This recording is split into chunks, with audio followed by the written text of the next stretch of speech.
দেখো, এটা বাড়ির তৈরি মতিচুর লাড্ডু। খুব অল্প মিষ্টির মাধ্যমে বানিয়েছি, তবে কীভাবে বানাচ্ছি চলো তোমাদের সাথে এই রেসিপিটা আজকে শেয়ার করছি। ফাইনালি আমার লাড্ডু রেডি, মতিচুর লাড্ডু। দেখো,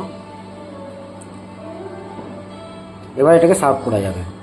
চলো, থ্যাংক ইউ এভরিওয়ান। বলো।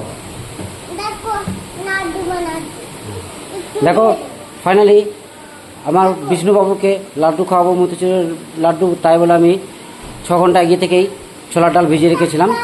এবার এটাকে দেখো মোটামুটি হয়ে এসছে। এবার এটাকে মিক্সিতে গ্রাইন্ডিং করে নিচ্ছি হালকা করে, তারপরে আসছে। দেখো, ফাইনালি আমি মিক্সিতে গ্রাইন্ডিং করে নিয়েছি, হালকা দানা দানা ভাব রেখেছি। এবার এটাকে গোলাকার শেপ দেবো, এভাবে গোলাকার শেপ দিয়ে বানিয়ে নেব। দিয়ে এটাকে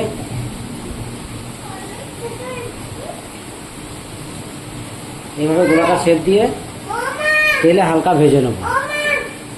দেখো, ফাইনালি আমি এগুলোকে সব বানিয়ে নিয়েছি এই ধরনের। এবার এগুলোকে তেলে ভেজে নেব। তেল আগে আমি চাপিয়ে দিয়েছিলাম কড়াই, এবার এগুলোকে 1 বাই 1 ভেজে নিচ্ছি।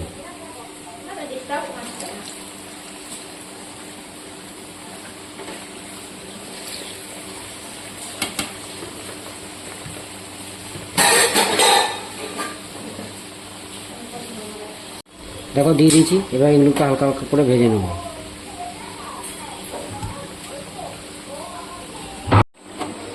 কড়াগুলো ভাজা হয়ে গেছে দেখো আমার। এবার এগুলোকে আমি তুলে নিচ্ছি। এভাবে সবগুলো আমি ভেজে নেব। ফাইনালি দেখো, ভাজা আমার কমপ্লিট হয়ে গেছে। এবার এগুলোকে তুলে নিচ্ছি। দেখো, ফাইনালি আমি মিক্সিতে গ্রাইন্ডিং করে নিয়েছি, তার মানে আমার মতিচুর রেডি। এবার চলো এবার একটা চিনির শিরা বানাতে হবে। কড়াই চাপিয়ে দিয়েছি, এবার চিনির শিরাটা বানাবো। তার জন্য আমি আন্দাজ করে চিনি দিয়ে দিচ্ছি, যাতে হালকা মিষ্টি হয়। বেশি মিষ্টি হলে ভালো লাগবে না, ঘরোয়া তৈরি তো মতিচুর লাড্ডু, তাই আমি আন্দাজ করে চিনি দিয়ে দিচ্ছি একটু। আর তার সাথে দিয়ে দিচ্ছি, যতটা চিনি দিয়েছি তার অর্ধেক পরিমাণ জল দিয়ে দিচ্ছি। এবার চিনির শিরাটাকে হতে দেবো। চিনির শিরাটাকে ভালোভাবে করে নেবো। দিয়ে দিচ্ছি 2টো এলাচ ভেঙে দিয়ে দিচ্ছি, তাহলে কী হবে, ফ্লেভারটা চেঞ্জ হয়ে যাবে। এবার এটাকে হতে দেবো। চিনির শিরাটা আমার মোটামুটি হয়ে গেছে, হালকা ছিটছিট করছে। এরপরে একটু ফুড কালার দিয়ে দেবো।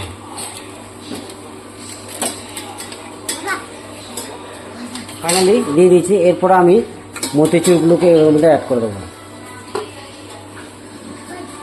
দিয়ে এটাকে নেড়েচেড়ে হতে দেবো।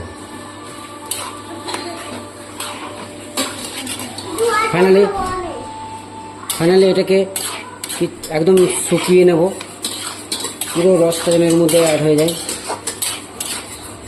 ভালো করে হতে দেবো এটাকে। ফাইনালি অ্যাড করে দিচ্ছি 1 চামচ ঘি। ব্যাস, আর কিছু দেবো না। এবার এটাকে ভালো করে ঘেটে হতে দেবো।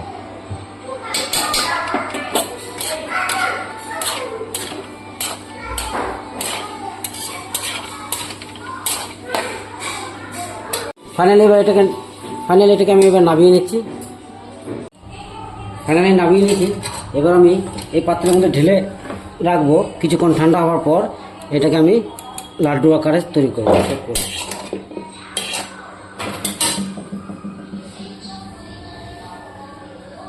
কিছুক্ষণ ঠান্ডা হতে দেবো। ফাইনালি নামিয়ে নিয়েছি, ঠান্ডা হয়ে গেছে। এবার আমি লাড্ডু পাকিয়ে নিচ্ছি। দেখো, এইভাবে লাড্ডু পাকিয়ে নিচ্ছি। তার প্রথমে আমি আমার মেয়েকে দিয়ে দিয়েছি, অনুকে। এটা চেক করতে দিয়েছি কেমন হয়েছে। ঠিক আছে, থ্যাংক ইউ।